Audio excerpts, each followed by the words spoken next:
Euskaraldia bertan da. Kaixo lagunok, zer modu zaudete? Bueno, ja zaroaren hogeia da, horrez zer esan nahi du Euskaraldia hasi egin dela. Eta horrekin batera, gure programa. Euskaraldia biziprest.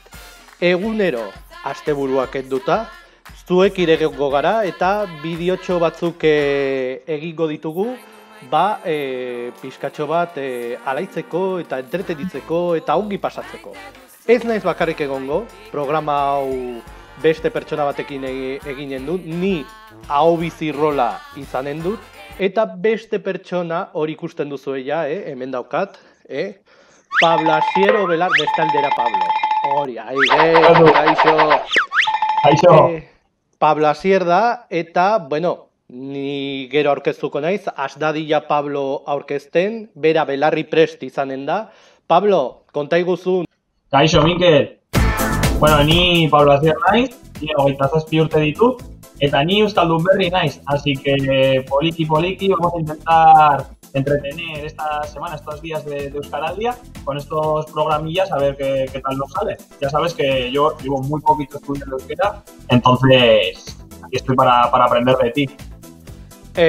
Bueno, nigatik gutxi ikasiko duzu, ja bisatzen dut zaitut, nigatik gutxi ikasiko duzula, nik uste.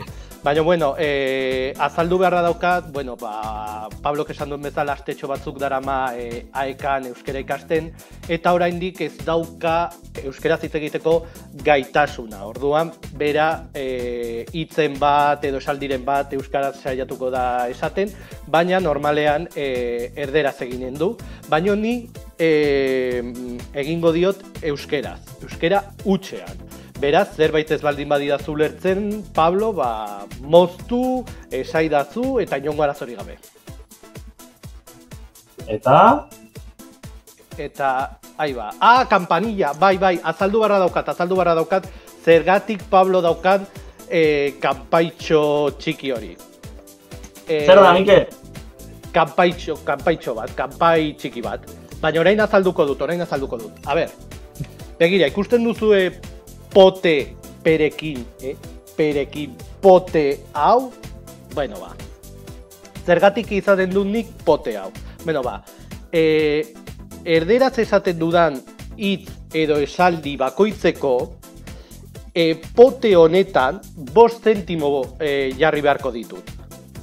Eta gerta daiteke, realizazioko lankideak, Aritz, kaixo Aritz, despistatuta egotea, edota ni ere despistatuta egotea. Orduan, Pablo hor dauka kanpaitxo hori, jo kanpaia. Hori da, kanpaitxo hori joko du, eta horrek esan nahi du, hitzen bat, erderaz ere, eskapatu esan daiteke, a ber, errealizazioko lankidea, eskapatu esan daiteke, bueno, baietz esaten dit, lehendabizikoa denez, bueno, badez bada, Pablo ez dago oso ados. Baina, bueno, hori, hemen sartuko dut 5 zentimo, hori, erdarakada bakoitzeko. Gero, azkeneko programa irekiko dugu, eta ikusiko dugu, zenbat diru daukagun, zer dakit, Euskaraldiari emateko, adibidez. Ez da asko izango, baina, bueno, zegingo diogu. Bueno, di aurkeztuko naiz orain, Pablo aurkeztu da, di aurkeztuko naiz, bueno, di Mikel Izura naiz, 18 urte dauzkat. Ez, broma da, bale, egia da, 19 dauzkat. Ez, Pablo baino zarragoa naiz. San Fermin ikastolan ikasi duen, pijo! Nork esan du hori. 3 urte nituela sartu nintzen San Fermin ikastolan, eta, bueno, 4 urte uste dut egon naizela San Fermin ikastolan. Eta, bueno, orain dela asko ez dudala euskera hitz egiten, nire bizitza normalean ez dut euskera izaten hizkuntz bezala, baina, bueno, saiatuko naiz Euskaraldian zehar, eta bideotxo hauei esker, berriro bueltatzen euskara hitz egitera. Eta Pablo, konta idazu zeren, hor kamararen atzean egon gara grabaketa baino lehen hitz egiten, eta zure aita eta zure ama ez dira Iruñekoak, ez da? Bueno, ez nire ama asturiaskoa da, baina bueno, desde muy pequeña ya sabes que voy a ir intercambiando yo lo que pueda, lo poco que pueda. Pablo joango da, lehen azaldu dizut, Pablo joango da esalditxoren bat edo hitzen bat euskeraz sartzen, baina normalean erdaraz eginen du. Aurrera, Pablo. Pues eso, nire ama asturiaskoa da eta nire aita zamorakoa da. Y bueno, yo casi soy navarro de refilón, o sea, se juntaron los dos aquí y decidieron tener un navarro, dos, contando a mi hermana. Entonces eso, yo el euskera no lo he tenido en el ámbito familiar nunca y en el ámbito escolar tampoco. Entonces, pues como suelen decir, a la vejez viruelas, bueno, vejez, vamos a ponernos aquí. Pero a los 27 me ha dado por... Uy, venga, céntimo. Cacazarra. Por eso, llegando a casi los 30, he dicho, venga, ¿por qué no me voy a liar la contra la cabeza? Y aprovechando que tengo amigos y gente en el entorno euskaldun, entonces he dicho, este es el momento, tengo tiempo, tengo ganas y vamos a saltar ahí a la piscina a ver qué sale. ¿Zure arrebak euskara daki? Sí, algunos sí. Ahora me he mudado con unos amigos y uno está estudiando. Es laguna que... Arriba. Laguna que es, arreba. Laguna que es, arreba, bai. Es nire arreba, es dut, euskara, ¿no? Euskara hitz egiten. Ya, euskal etxe egiten. Tampoco hablo euskera. Entonces eso, en la familia no tenemos ningún euskaldun. Yo te digo, media familia asturiana, media familia zamorana. Haciendo lo que podemos aquí. Eta dola suertatu zitzaizu euskara ikastea? Esatzen duen, euskara ikasi nahi dut. Baina, zerk eraman zitzaizun euskara ikastera? Espera, paréntesis. Paréntesis. ¿Por qué, no? Me has preguntado. Bai, ¿por qué, señor? ¡Hala! ¡Cacazarra! Venga, zergatik.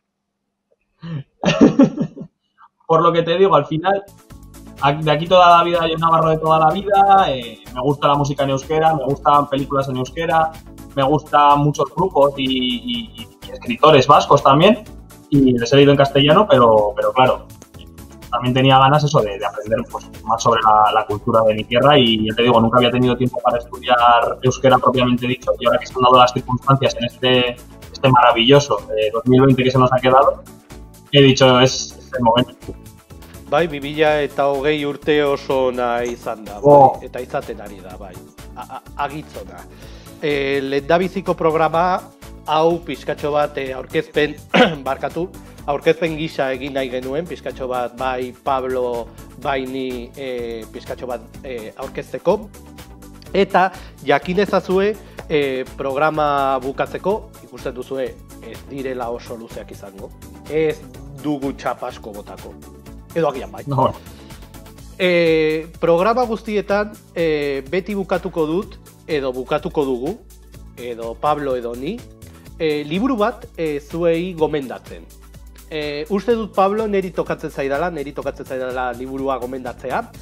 Eta gomendatuko duda liburua... Zer barkatu, Pablo, ez dizutetzut? El jefe va primero siempre, eso es así. Bai, buruzagia, bueno, ni buruzagia hemen... Ni hemen... Beste erdarakada bat bota bar duen, baina ja egin dut. Gutxinaka joango naiz. Mirando ahí a ver si consigo sacarte céntimos.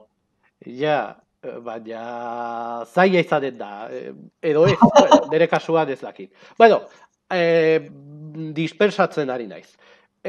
Liburu bat gomendatuko dizut, eta pandemiarekin gauden ez ezin gara gauean inora joan, ezin dugu disfrutatu, ze hobe liburu hau gomendatzen baldin badizuet. Haze gau pasa deitzen da, Ui, Pablo, zu gau pasaren bat edo beste pasatu duzu, ez? Anda que nos echan de menos, esos gau pasas... Ez daki zer den txarrago, gau pasa edo urrengo goiza? No, urrengo goiza. Urrengo goiza. Bueno, begira, 5 zentimo botako di... Ui, Erotzen zait potea. 5 zentimo botako dut. Badago esaera bat erdaraz da, beraz, 5 zentimo. Noches de desenfreno. Mañanas de ibuprofeno. Hori da. Bueno, 2 zentimo terdi bota behar dituen, zeren berak bukatu du esaera zarra, baina bueno, 5 zentimo bota ditu. Berdin dio. Bueno, ba, liburu hau oso errez irakur daiteke.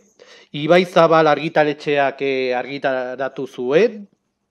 Miguel Ángel Mintegi Larrazaren liburua da, Ataunen jaioa, eta udako gau batean gertatzen da, ikasturtea bukatu berri dute 6 protagonistak, kostaldeko herri batean rock kontzertu paregabea eskaintzen dute. Ezin gehiago eskatu gauz zoragarri bat igarotzeko. Edo agian bai, etxetik kanpo egotea gaztez betetako kanpin batean. Hala daude eleberri honetako 6 lagunak, eta lehendabiziko aldiz gainera. Ze gertatzen da 6 lagun hauekin kontzertua kanpina? Irakurri barko duzue, Aze Gau Pasa liburua. Eta honekin, bukatzen dugu lehendabiziko saioa, ez dakit Pablo zerbait esan nahi duzun, asteburua dator, larun bat eta igandea dator, ondo portatu, txintxoak izan, Pablo, ez dakit zerbait esan nahi duzun, zerbait gehiago? ¿Qué, perdona? ¿Replicatu mesedez? Bai, zerbait gehiago esan nahi duzu gehiago? Joder, no te he entendido, tío. La madre que te parió, bost. Seguida, bat, por la madre que te parió, eta bi. Que si quieres decir algo más. No, te iba a decir que está muy bien el libro que has elegido porque además respeta todas las normas, porque son 6 amigos. Bai, gainera 6 lagun dira, bai. Arau guztiak respetatzen ditu. El concierto de rock entiendo que será con todas las medidas sanitarias, separación de mesas, bai. uso de geles y el camping en principio está permitido, entonces lo has elegido perfecto. Hombre, es que nik hautatzen ditudan gauzak beti ongi hautatzen ditut. Bien esan dut, gaizki, venga, 5 zentimo. Beste pote bat beharko dut. Una papelera te voy a tener que comprar para los céntimos. Bai. Horrela jarraitzen baldin badut, kamioi erraldoi bat, mesedez. Bero asteburu da pasa, guk astelerean itzuliko gara, zintzo demonio, zuekin, eta gogoratu, bizi, euskeraz, gehiagotan, eta gehiagorekin, astelen arte, agur! Agur!